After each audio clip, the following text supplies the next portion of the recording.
Past 4:15, I'm going to call the meeting to order. First order of business, please rise and join me with the Pledge of Allegiance. Pledge allegiance to the flag of the United States of America and to the republic for which it stands, one nation, under God, indivisible, with liberty and justice for all. Thank you. Bob was here for our workshop and had to leave for a rescue call, so I presume he will rejoin us at some point. I'll keep plugging right along here. First order of business is we have the Selectmen's minutes of the Selectmen's meeting, which occurred on Monday, August 10th, and I make a motion we approve them as printed. Second. All in favor? Aye. And we have the minutes of our Selectmen's Department Head meeting and workshop, which occurred on Monday, August 10th. I make a motion we accept them as printed. Second. All in favor? Aye. Aye.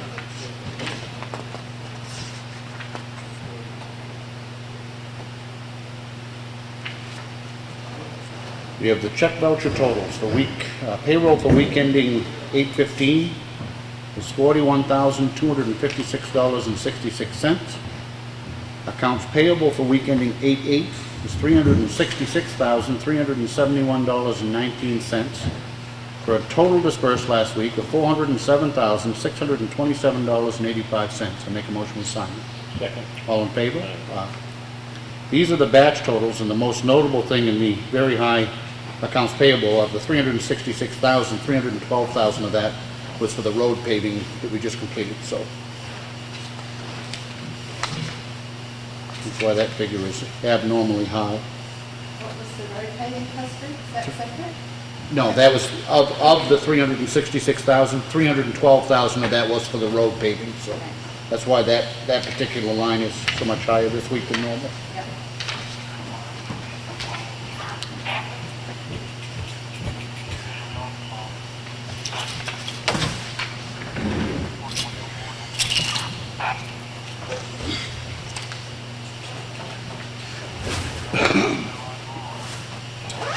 We have the 2015 MS 535 for filing with the state. It's finally been completed by our auditors and our financial staff.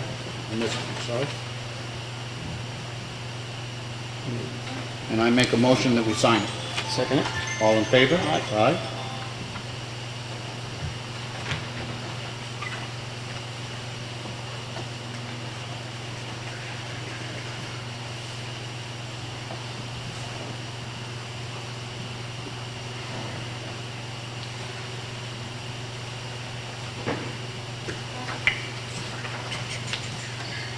We have requests for abatements.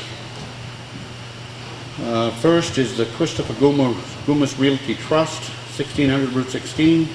The original assessment was $683,800. The revised assessment is $629,600 for a difference of $54,200. Results in a refund or abatement of $1,109.47. The assessor recommends that we grant this abatement. He's inspected the property and reviewed the comparables provided. However, he is not recommending any further adjustments above the preliminary value of the 2015 reevaluation, which indicated the market value is to be $629,600. With that, I make a motion we approve it. Second it. Any discussion? All in favor? Aye.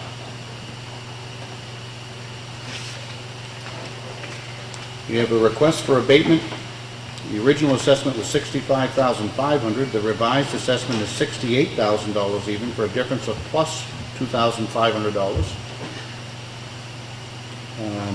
He inspected the property, made minor data corrections. He reviewed the material provided, and based on the preliminary value of the 2015 evaluation. For that, I make a motion that we deny the abatement. Second it. Any discussion? All in favor? Aye.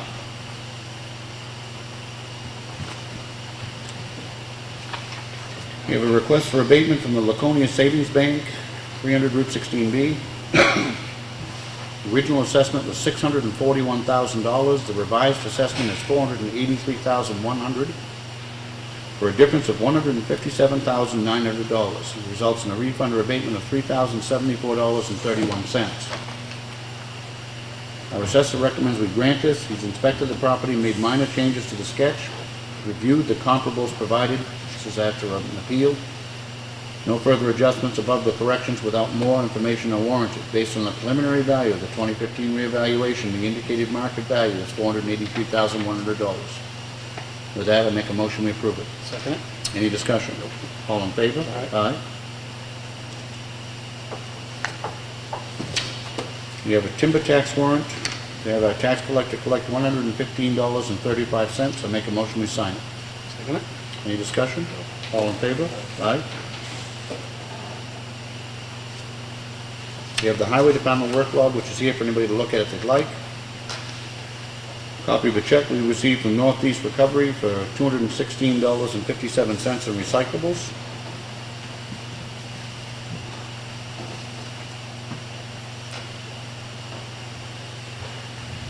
We have a purchase order prepared by Ellen. This is for Tyler Technologies. It's for software to track our capital asset program, which is required by our auditors. It's in the amount of $7,006. I make a motion to approve it. Second it? Any further discussion? All in favor? Aye.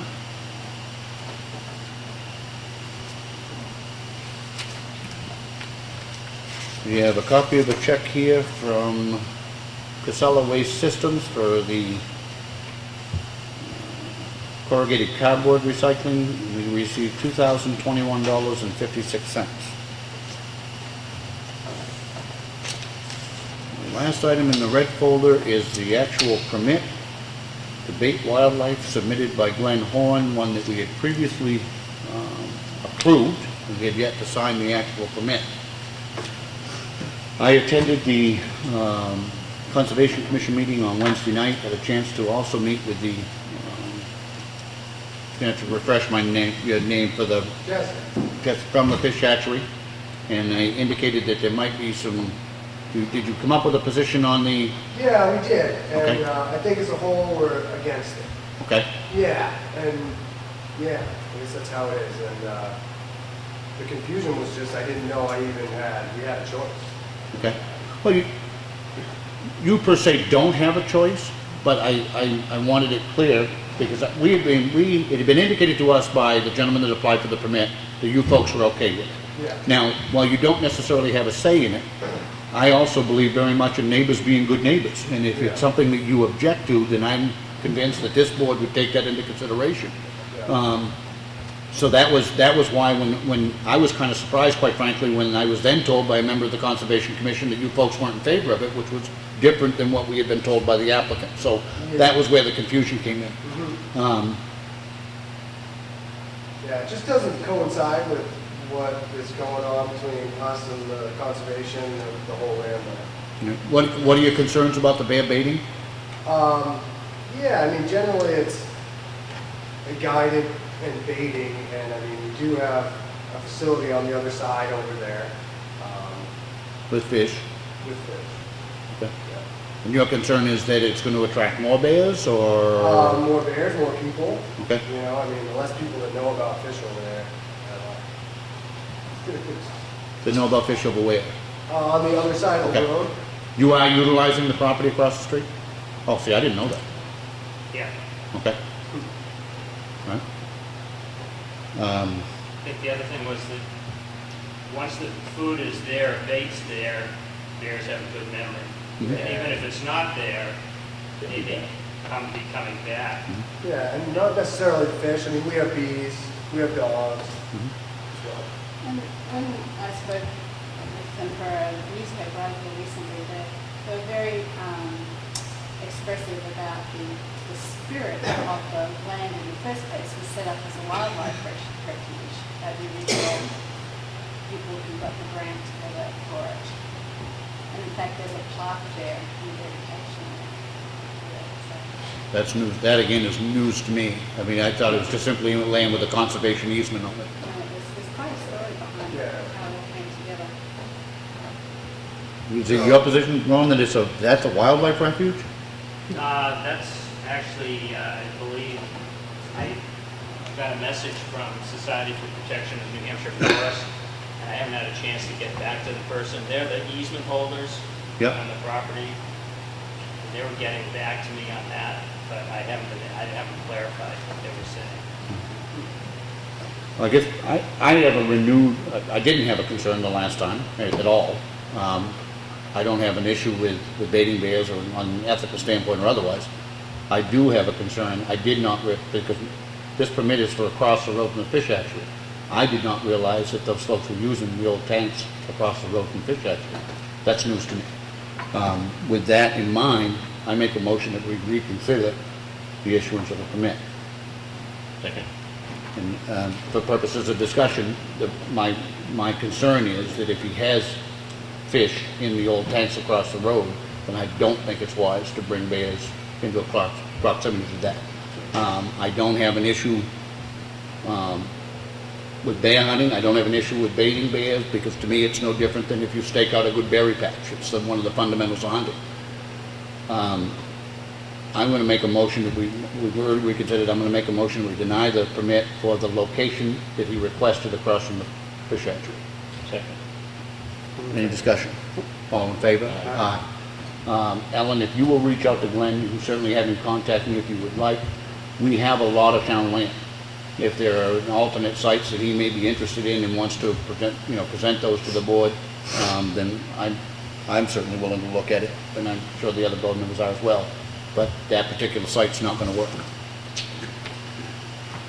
Okay, that concludes the red folder. The first thing I'd like to do, since Ron and Ron are here, is subsequent to our last meeting when we were discussing the issues of the chimneys down at the fish hatchery property. I did meet with the Conservation Commission on Wednesday, and we had a discussion about not only the need for the work on the chimney, but also, as I pointed out to them, that Dave Senecal had noticed some electrical deficiencies that ought to be corrected, et cetera, et cetera. We didn't really resolve anything, so to speak. There was not a disagreement. We were still waiting, and are still waiting to hear back from our insurance carrier on what their position is on what portion of it they're going to cover.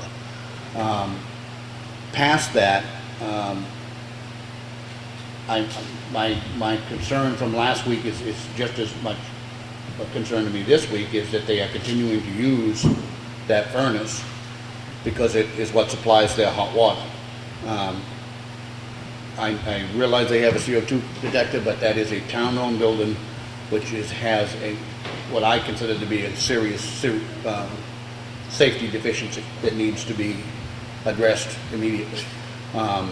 My thoughts is that we either do something with a temporary setup for hot water to allow them to not have to use that chimney, or we need to address that chimney right away and not wait. Thoughts, guys? I looked at the Conservation Commission because this is kind of funky. This is one of those funky situations where the town owns the building, but quite frankly, you're the landlord. You collect the rent, you oversee it, you manage it. In our discussion, unfortunately, we didn't have a forum Wednesday, but of the members present, we were in agreement that the Conservation Commission, for the value of the property, felt that we should go ahead, that we would pay.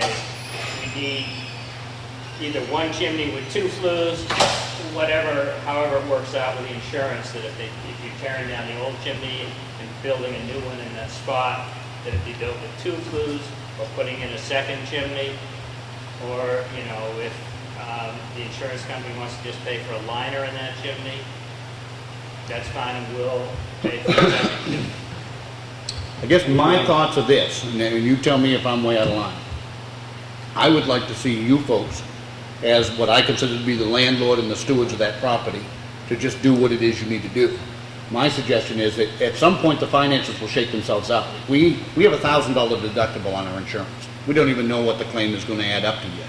Right. So at some point, if we end up with a net gain of $1,000 after our deductible, then we can certainly turn that money over towards the whatever it is that you've had to spend. My concern is that this is August 15th. You not only have got to get a project prepared, but then executed before heating season. Time is of the essence. Right. So my thoughts are that, you tell me if you have other thoughts, is I would like to see the Conservation Commission run with this get it done, do whatever it is you need to do. The finances will shake themselves out afterwards. If there's money over and above from insurance, we'll give that to you. If not, you have the funds, I presume, from the rent that they've been paying to Yeah. We have, do it, so. But I don't want to see him put a pipe down there. Huh? I don't want to see him put a pipe down the chimney. I don't think that's going to be the fix. I'd rather see a new chimney with 2 flues. And I'm not opposed to that. What I want more than anything is for it to be safe. And if they needed to do something on a temporary basis, I don't, again, I look at those folks, hey, you guys as the landlords, and, What are other options for temporary hot water?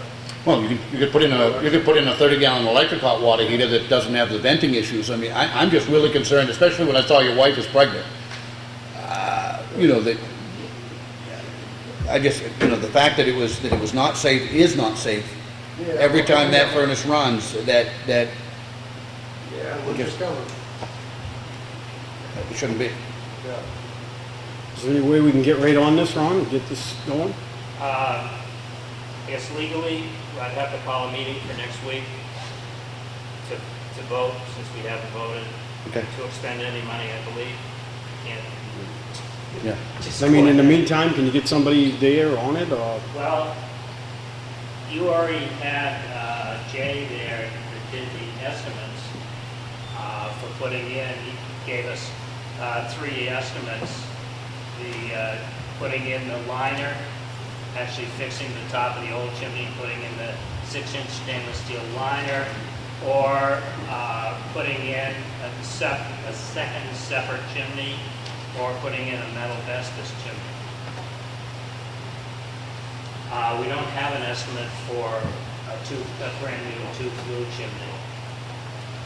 That kind of came from the conversation last week that you brought up, that, if the insurance company would pay for a whole new chimney to be rebuilt in the middle of the house where the existing one is.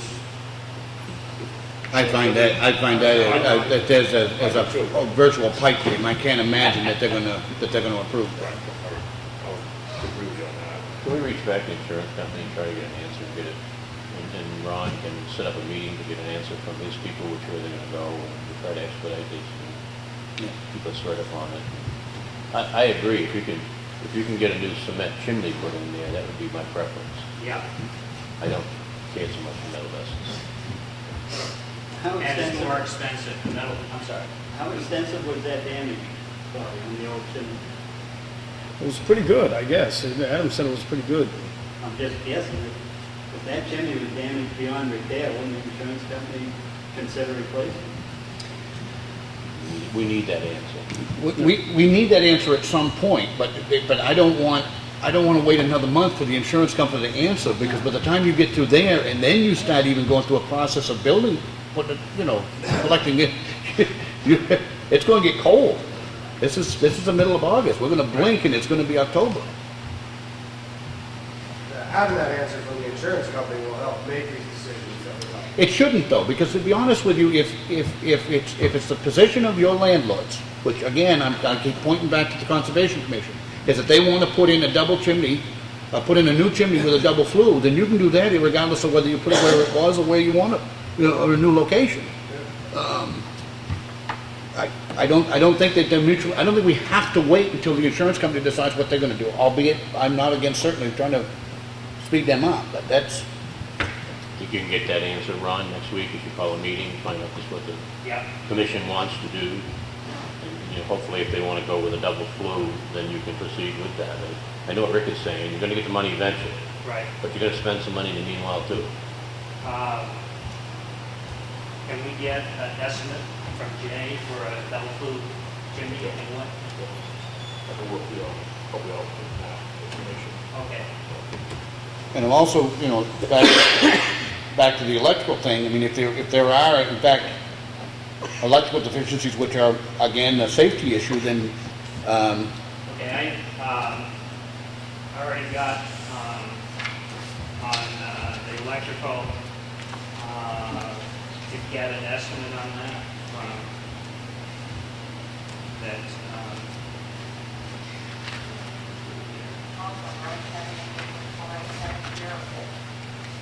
From Dave, electrician, give me an estimate. I'm Okay. from Holland. Okay, good.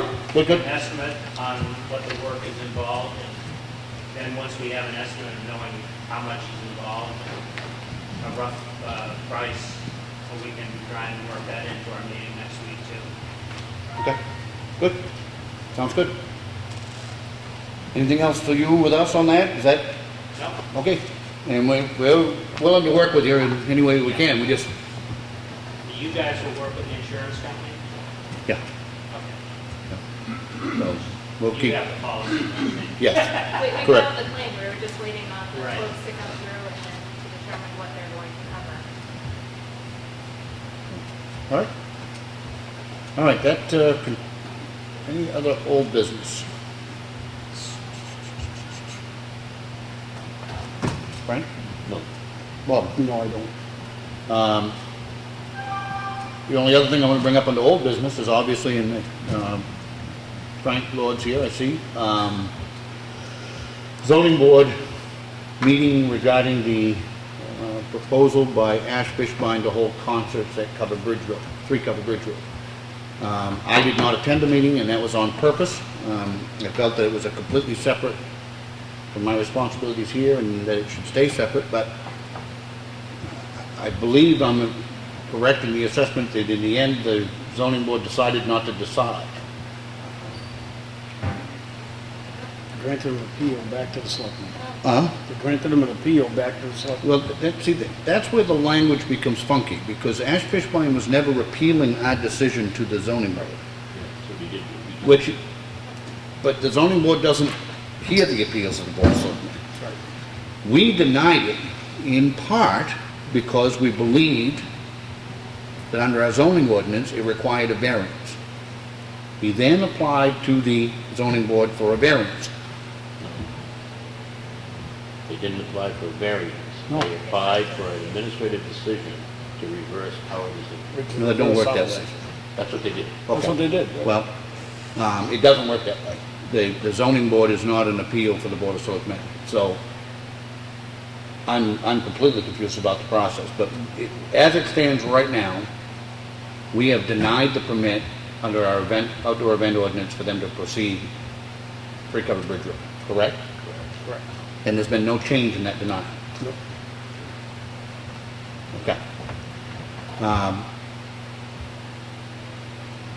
So it requires nothing further of us unless he chooses to come in and ask us to reconsider our previous vote, correct?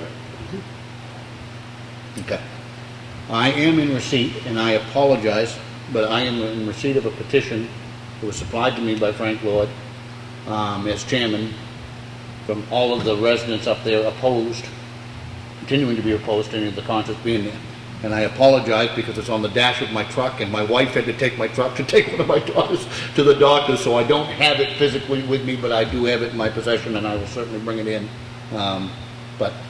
So as it stands right now, that permit is still denied, and unless and until Ash Fishbein or the organizers come back and ask us to reconsider, then there's nothing further that we need to do.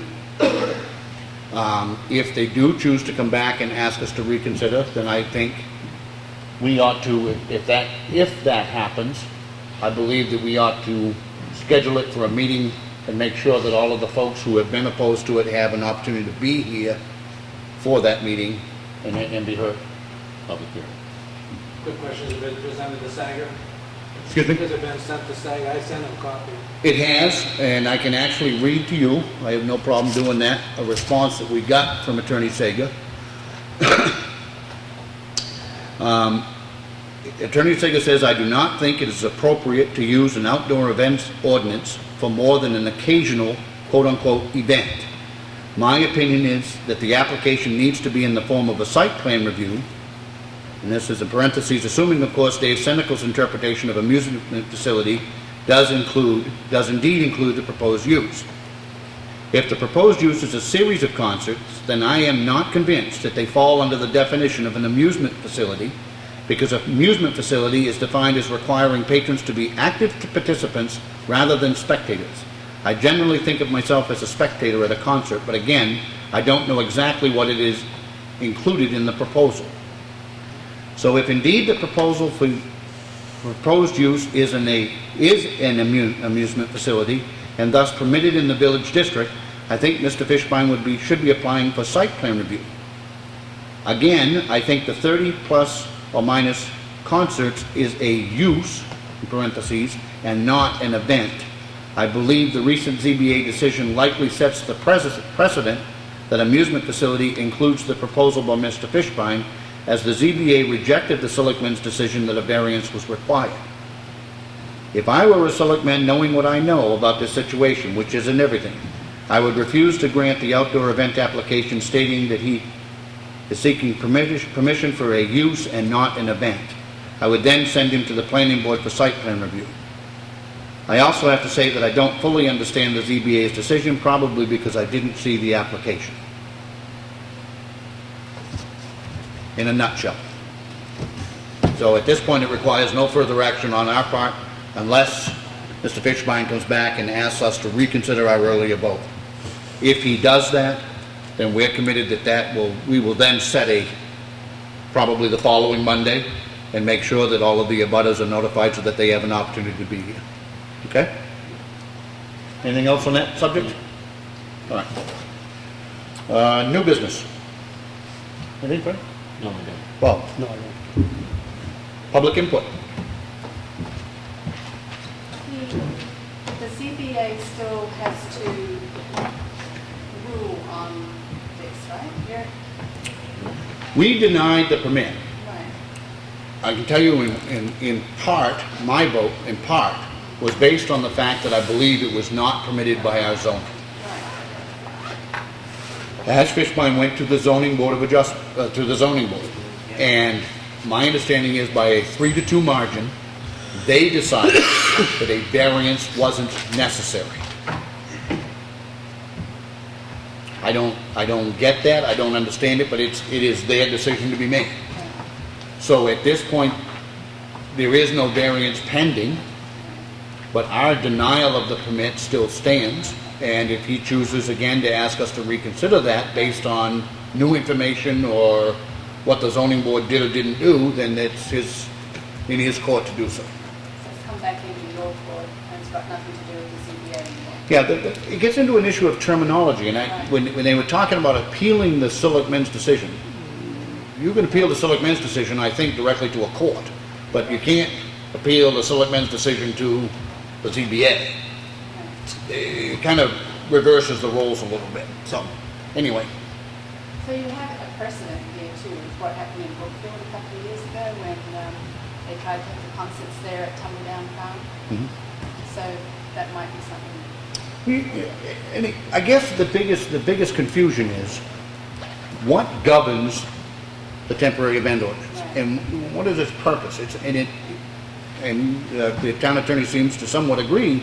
It's not for a protracted use of a piece of property for a business. Right. And that's exactly what It's makes- a temporary event. I mean, if you look at the vast majority of temporary event applications and permits, they're for nonprofits, Yeah. 1 or 2 days, and in no case that I know of, certainly not this board, and I don't remember a previous board that issued an event permit when the entire neighborhood was against it. I believe in live and let live, but I also believe in not doing something which obviously offends my neighbor, and I hope that he will not do something that obviously offends me. So that's where it stands. Mr. Billings. If I'm hearing this, saying want to correct it, he's saying they have to come in front of the planning board for site plan review, which says to me that that is a business trying to be put into residential, which you have to have a variance for. Hello, Houston. I don't see how you can have your cake and eat it too. It's either a business, which is going into a village zone, or it is not a business and it is a truly temporary event. How is a temporary event 30 concerts over the course of the entire summer? Not when you don't stay, don't bridge. and it's not free. I mean, you could make the only temporary event that I can recall that we issue for multiple dates is for the Native American powwow at West Ossipee. It is free to go into. It is clearly an educational component, and to my knowledge, has not had a single objection. That is the only one that I can think of that we have issued all those multiple kind of dates for. And that is, I think, 3 dates that we usually issue to them in the, Usually 2 days a year. I think that's 3. I think Well, last year they had 3. I think that's 3. But my point being is that it is clearly a temporary event. It is educational. It's free for anybody to go to that wants to. That is very different than a commercial enterprise where there's an admission charge to get in. So, no news at this point. Anybody else have anything else on the public input? Ed? For those of you that don't know me, my name is Ed Comeau. I'm your representative to the state. I just came back from a 6-hour delegation meeting at the courthouse. It's a reference to the county financial issue we find ourselves into. I can report that out of the 5 appointments that we had to make, Amanda B. Bard, Melissa Siemens, Steve Brown, Chip Albee, and Chris Algren of Wolfboro. These are the people that offered their resumes to become commissioner. So we were responsible by RSA to appoint someone. And the delegation as a whole, it was not unanimous, voted to have Chris Algren of Wolfboro be the commissioner that will take Denny Miller's position. So that position's filled. Is that only until election? That's until the next election. I believe it's December of 2016, I think it is. But it's next election. Weren't they supposed to be down south? No, Chris Algren is from the district that Denny Miller also provides. We also had to appoint a treasurer because the Jack Woodmere had resigned, so we had to appoint him. The 2 people that went for that position was a Rob Zatella and Chip Albee, who is now the deputy, and the delegation was not unanimous. Appointed Chip Albee as the treasurer. So he still has to now find a deputy to be the deputy treasurer. And now there is an official treasurer. The DRA gave a report. The Department of Revenue Administration was brought in because 2 major flags happened this year.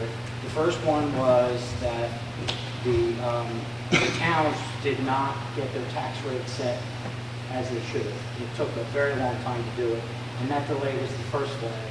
The second flag was we had a surplus 1 year of $2 million, and the report went in and said we were $2 million in a deficit.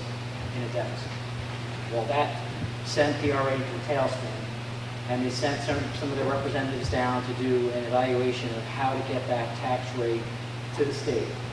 The DRA does have the statutory authority to actually set that tax rate just by their own research, but they would rather the delegation do it. So they did come in and they worked with the commissioners and staff of the administration building, reviewed the process to effectively set the tax rate for September 1st. This is where it's going to get a little bit, 6 hours now, so just give me a little minute here. What we discovered recently, and this was quite stunning to me, is that there was supposed to be, at the end of this year, there was supposed to be a $1.4 million surplus left over in the nursing home bond. Some of that money was left over and used for other things, which you're allowed to do with delegation approval.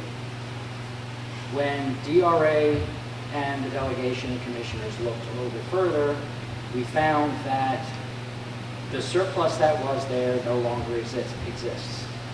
So $1.4 million was somehow inadvertently put into the general fund and spent. So now on top of all the money that you've heard that the county is down, now we're also down and have to make up for the 1.4.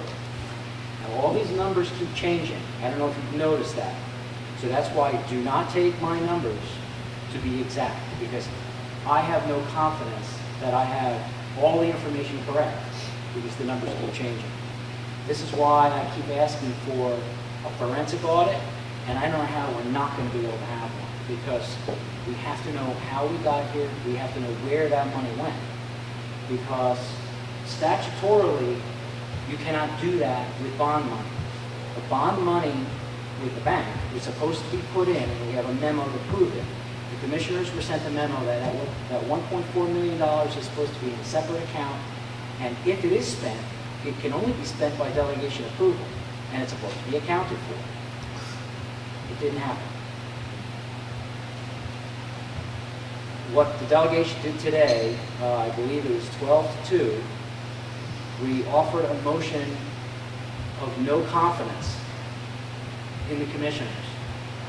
Now, I want to read into the record the motion. It'll only take me a minute. But it's important to hear this because it spells out, and I have a copy of all the RSAs that they actually broke.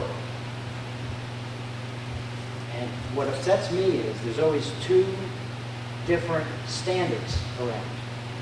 The government standards of accountability and the people's standards of accountability. If the people do something wrong, we go to jail. It seems like when the government does something wrong, we just have to solve it. I have a problem with that personally. But the delegation put this motion in.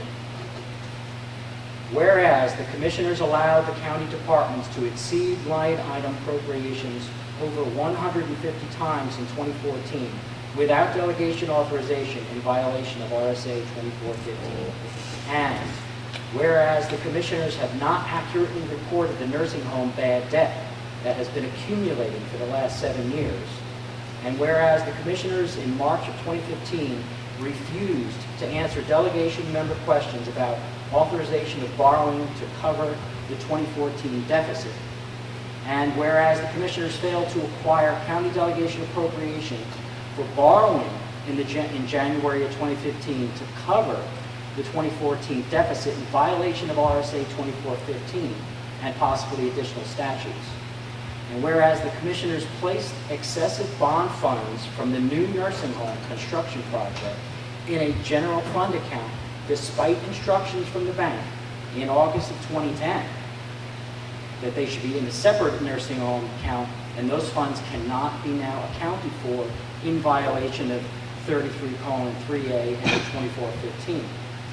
And whereas the commissioners have not implemented financial recommendations from the 2014 performance audit, that's the one that we had asked them to do to see basically is it just a procedure or a process problem, and that's when we found out that one of the major items that the matrix performance audit found was that there were no financial controls. This was discovered after the money was stolen from checks that were left underneath the desk of the finance office person, manager. Somebody wrote checks from those things, put them in a checking account. That person paid that money back, but that's what started the performance audit. Whereas the commissioners mismanaged or lack of management of county finances has necessitated a Department of Revenue Administration to come into the county to examine finances so that the county tax rate can be set with confidence. And whereas it is apparent upon the recommendation of the Department of Revenue Administration that a supplemental budget will be required to raise funds to cover the 2014 deficit and the overspending, which was in violation of RSA 2115. And whereas the commissioners have repeatedly violated 91A statutes, including the one that I had with them, Comeau versus Carroll County, which cost the taxpayer thousands of dollars and cost me personally $6,000 because they did not answer 91A requests and didn't properly seal non-public minutes of employee information. And that was for 1 year. My Excel spreadsheet for their improper handling of the public record go back to 2010. that that's not what we sued for. It was only 1 year. And they were found to be in violation 54 times in that 1 year. Whereas the commissioners have led the delegation to believe that financial statements and audits have been done annually. We're wondering how you have you're a town, you have an audit. You wouldn't think of not having that. You wouldn't get away with it. County from 2010, 10, 11, 12, and 13, I think it was 14 also, did not have an audit. Although the delegation, it shows in the budget that there's a line item for audits, and it shows the money was spent. What was it done? What was done? There are two halves of an audit, a financial audit and a statement audit, like a financial statement audit and an actual audit. So there's two different halves. Well, apparently only twice were those done in the financial audit. So nobody was watching what's going on. The commissioners, whereas the commissioners provided documentation to the delegation in March of 2013 that there was a surplus of almost $4.1 million, and the delegation used $1.4 million to reduce the tax increase. I think that's I was just talking about the 1.4 that they spent from bond. Also, whereas the commissioners provided documentation to the delegation in March of 2014 that they had a surplus of $3.1 million, and the delegation used $1.1 million to reduce the tax increase. You notice every delegation meeting every year, they had used some of that bond money some of the surplus to buy back the taxes. So we didn't, to lower the cushion, or have a cushion for tax increases.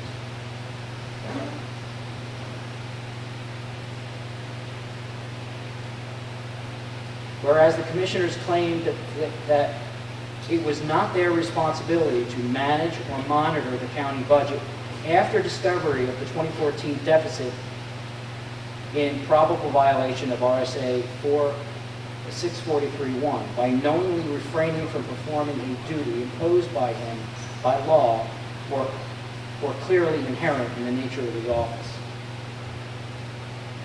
Whereas the commissioners have provided misleading or incorrect annual surplus information to the delegation. We're unclear if this improper information came directly from the business office and that we were all told the wrong information. I'll have to go back to videotapes because we have tapes going back 5 years. So we can check all this.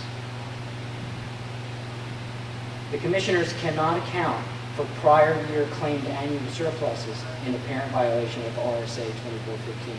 So basically this resolution of no confidence was voted passed 12-2. It doesn't have any bite to it. It doesn't send anybody to jail. It doesn't provide any surplus money. It doesn't do anything. It just basically tell the public what has happened. The supporting RSAs are here. I'm sure they'll be available in the press. I'm sure you're going to hear more of that. So as it stands now, from what I was told today, if you add up all the money that we have to come up with, we're approaching $5 million. The DRA says in order, so I don't know if anybody knows this, but the county survives or functions for 6 months on what's called a tax anticipated note. This is in lieu of taxes that will be collected. The bank froze that when they heard of this financial issue. So they froze the account. Now we have 2 weeks of payroll left, unless they unfreeze that TAN note.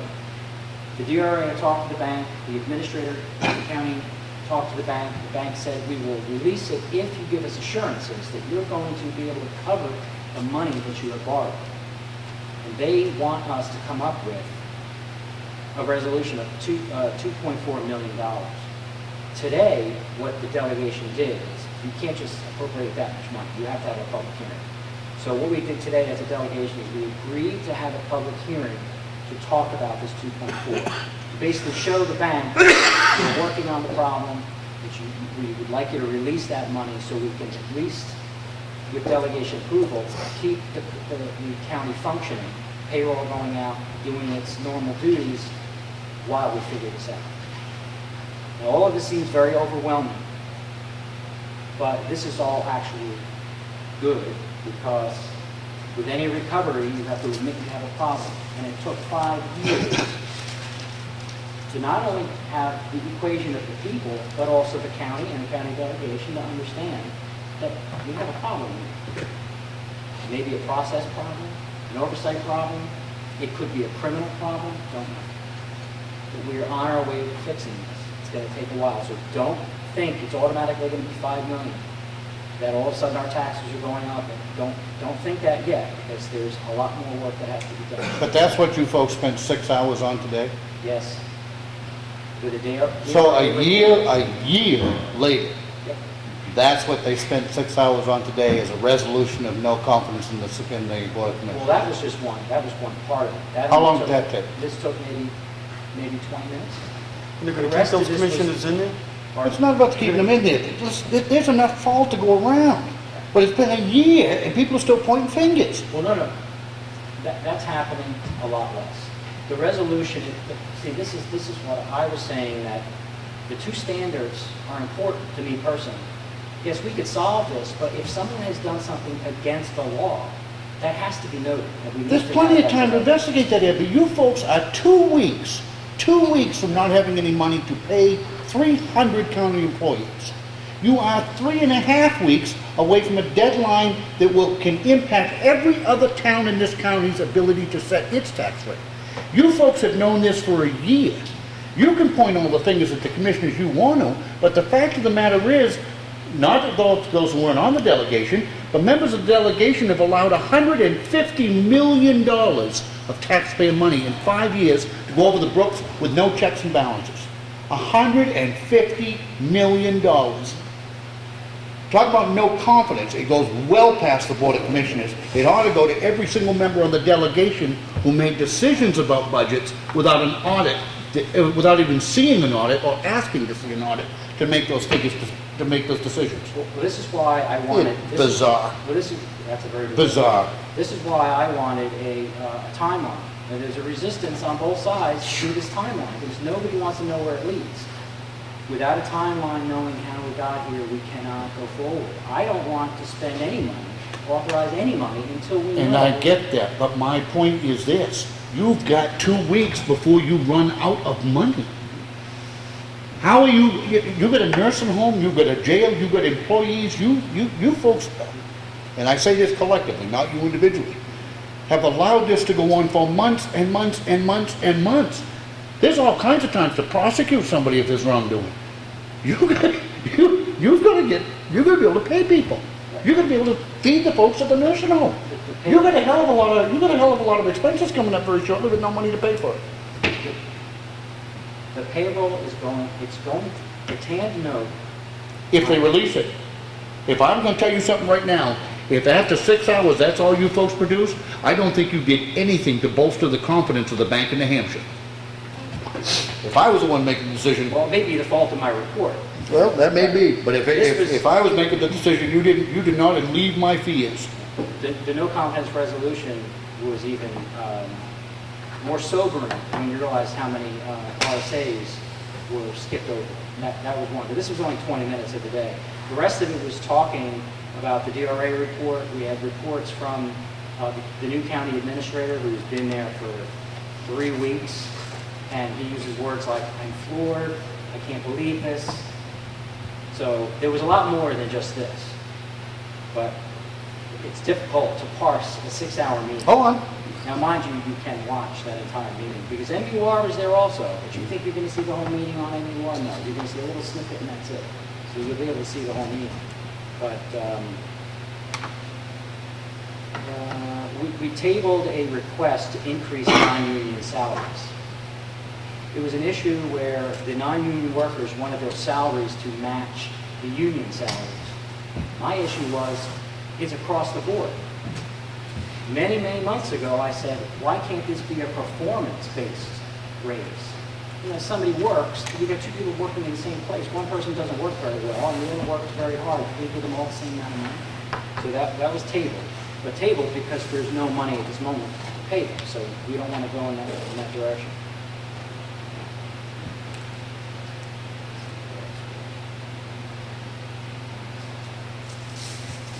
So after that 6 hour, and there were also 12 transfer requests. See, there's a new, an RSA that forces the commissioners, which actually helps them, but it forces the commissioners to go to the delegation for any line item movements. In the past, well, of course, in the past they were just exceeding them without accounting. Now they have to go to the delegation, they have to get approval for just moving money from one line item to another, which helps them out, so then there's accountability. In 2014, the commissioners moved all this money around, probably taking money off of that bond and surplus. And then when we asked as a delegation, well, okay, you might have made a mistake, well, can you tell us where you took the money from and where it went? There's no accounting. So the audits are almost complete. All the audits, that's 2010, 11, 12, 13, 14, are almost complete. The auditor now, he is capable of doing a forensic audit. Because when we asked him where did the $1.4 million go, he said the only way to know that is to do a forensic audit. So we need to find that out. I cannot speak for the bank, and I'm not speaking for the whole delegation. I'm trying to give you a report here. It's not really good staying here and give you bad news all the time, but I would think that the bank will, after, we're going to have a public hearing, we're talking about the amount of money that the bank wants to know that we know that we have to raise, or might have to raise. Where did that come from? It has to be raised by taxes because there's no other money. So they would only raise 2.4 of the potential 5? There's no way for me to answer that now because the bank originally wanted 2.6 to make it firm that they're going to be paid back. Now I'm still confused about one thing, is the TAN's note was taken out for more than the taxes, more than the taxes that came in. The taxes came in at 15 million, but we have a TAN's note for 17. So the delegation, I'm still confused about this part because I'm saying that if it's 17, why can't the bank just, if it's a line of credit, why don't you just, well, you only used 15, you didn't use 17. But they want assurances that we're going to cover the 17. And I'm not quite sure why. There will be a public hearing on it, so a lot of people showed up, and that has not been set yet. It has to be done in 30 days. So the bank will appear that we're moving in some kind of direction. Like I said, But you don't have 30 days of money left. See, now in the newspaper, no offense, you're told that there's 2 weeks left, right? And I just said there's 2 weeks left. At the meeting, they have money until the end of the month. How many weeks? It's only 2 weeks. Is that 2 weeks. Well, then that is 2 weeks, sorry. So, I'm just trying to understand. You have 2 weeks of money left, but you're not going to have a hearing for potentially 30 days. The law requires you to wait 30 days. I understand your question. Okay. I really don't know how that's going to be resolved. I'm just really hoping, for the sake of the people who are residents of the nursing home, and for all of those employees, I hope somebody is coming up with an answer as to how they're going to get paid, how they're going to get fed, how they're going to get taken care of. I honestly don't think it's going to come to that. I never thought it would come to this, and it has been an unpleasant surprise. Well, And I'm not faulting you. I'm just saying in general, I cannot believe the sad state of affairs that our county is in. So what would be the solution to get the money to the employees to get the promissory note from the bank? So if we can encourage the bank to release the money, to unfreeze that account, we would have money. So that's sort of the answer to your question. But in order for them to release that money, they just want assurance. Not us. They don't want us to, the agreement wasn't that we're supposed to come up with $2.6 or $2.4 million. It was assurances that we understand there's a problem and that we're working.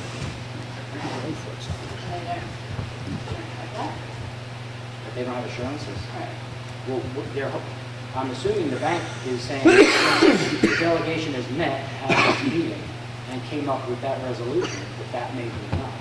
So the assurance is either to raise taxes or cut expenses. And the delegation just went through a huge amount of time looking to cut taxes for monies that weren't there. You mean cut expenditure? Right, expended, right. So hopefully that's not on the cards and not on the table anymore, and they're looking at making it up.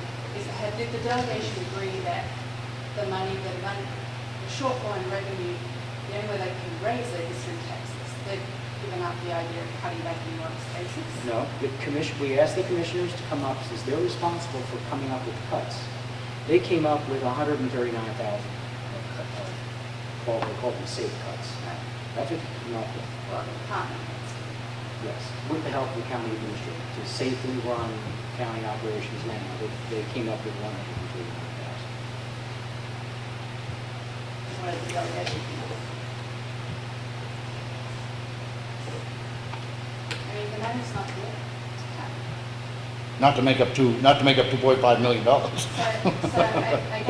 If you could somehow find $250,000, Right. that Why- still why doesn't is- get you close to So fixing what to you Rick's point, why is all the energy going into looking for cuts to save skins when the emphasis needs to be on moving forward and setting a tax rate? So that what needs to be resolved is it 2.5 million or 5 million? Well- Let's shoot for the higher number, and you don't have to borrow it ultimately. You don't borrow it. I don't know, maybe we're going too far afield here, but I appreciate the update, I really do, and I'm not looking to dump on you, but there is an awful lot of frustration that I hear from an awful lot of people that, again, this didn't get discovered yesterday. We're going on almost a year, and it seems to me that very little progress has been made. It's not just within that year, this is a 5-year-old issue. Oh, yeah. This goes back to a lot of But it's people. been discovered for a year. It's been discovered It's for a far year. over than a This year. goes back to the last good audit. When the audit went, it was 2009. 2009 was the last. Scary. I And mean, you're saying 1 year. you get a lot of work. I Yeah, understand. hell of a lot of work. I understand your frustration.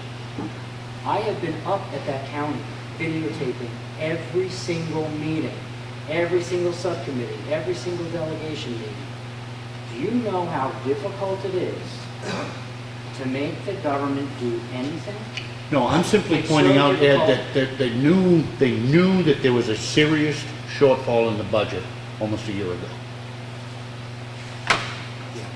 And that's listen, we can agree to disagree, we can agree to agree on a whole lot of other issues.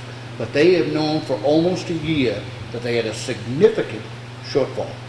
Jack Whitman, screaming from the rafters, you folks ain't got enough money, you're headed for a disaster. Nobody would listen to him. Nobody would do anything. Finally, he resigned. I don't blame him.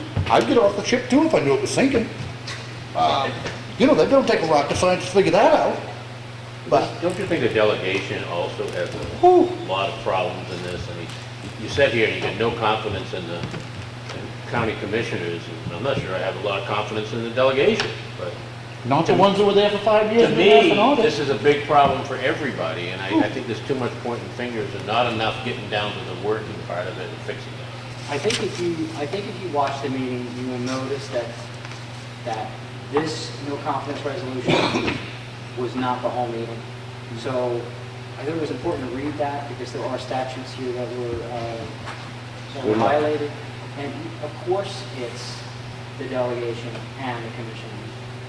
I mean, some of these government levels, some of these levels of government do not have processes. There were things happening up at the county that were more of, this is just the way we've always done it. There was word of mouth. And somebody's calendar just being opened up, or when are we going to do this? There was no procedures.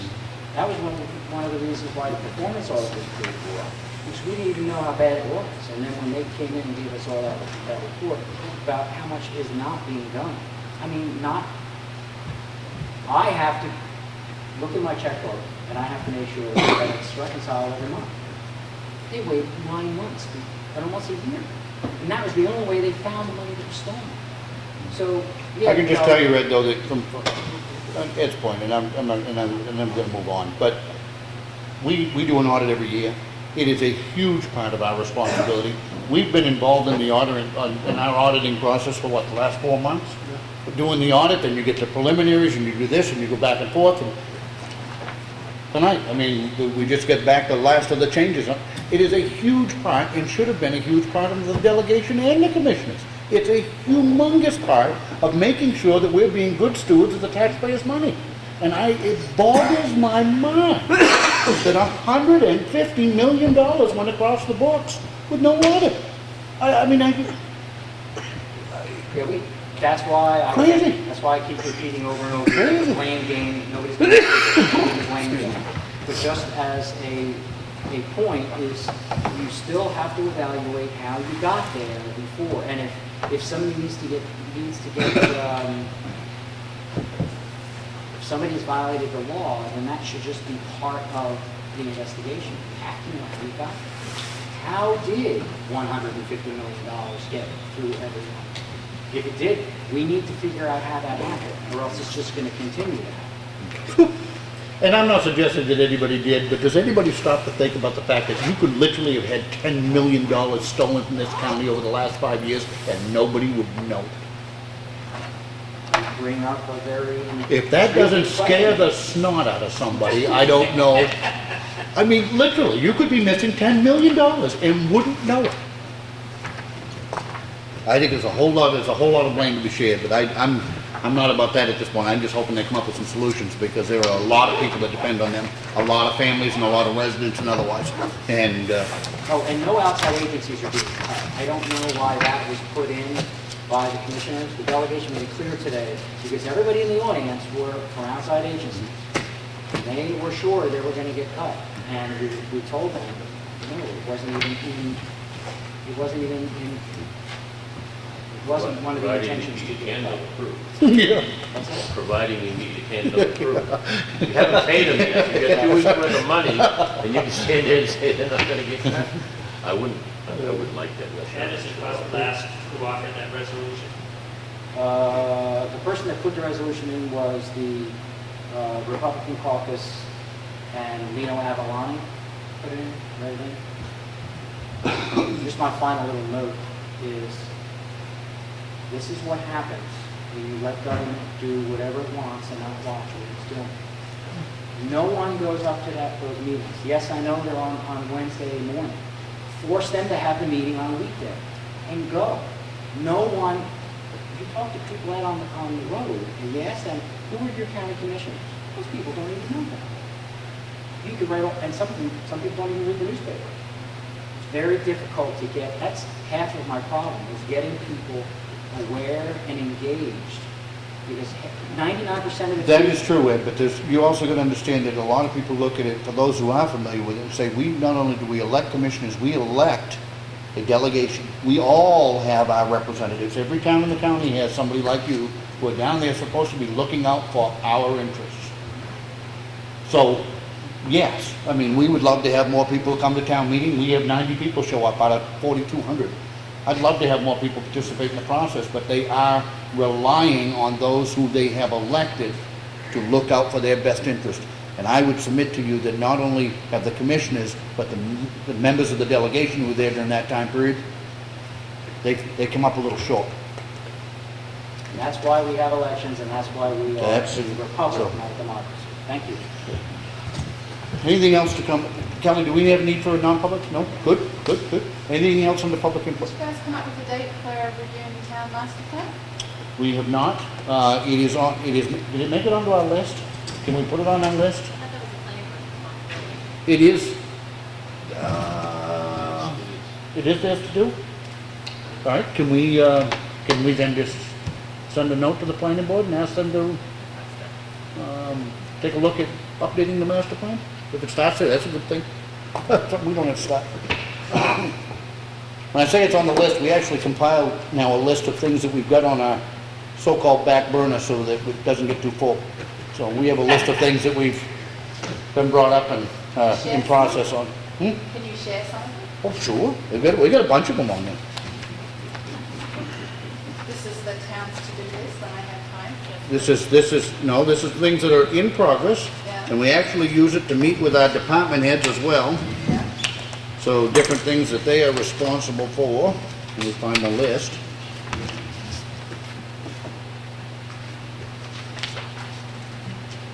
Will I keep my list? Yes, sir. So we have a list of outstanding items. We're working on employee evaluations. We have a personnel policy update that we're working on currently. The capital assets, which is the program that we purchased earlier tonight, the purchase order. The 2014 audit we're still working on. Air conditioning issues here in Town Hall. The cement pad, which is scheduled to be replaced over at the transfer station. We've talked about the need to have children's programs during school vacation weeks. It goes on and on. It's items that get brought up either by the public or that we're working on. And rather than them getting lost in the cracks, we're keeping this running list, and as we get something done, we can check it off. As we need to add something to it, we add something to it. So it's just a way of us trying to manage that things don't get lost in the shuffle. Anything else? Ron? Just a quick question. I just happened to be on the lake today and noticed the house on Danville Road, past the condos, right where the little river goes up in there. It's fallen into the lake, collapsing. Just curious. That is still privately owned, is it not? It is privately owned. I know Dave Sennable was called to the property last year and they committed to the DES. And I'm not sure that I think they much they can do about it. They knew about it? There's further deterioration? Is that what It's going to fall into the lake. Okay. Seriously, I'm not, I mean, from the lake, you know it's shallow there, so you can't get any close. But from the lake, you can see the corner board's cracked.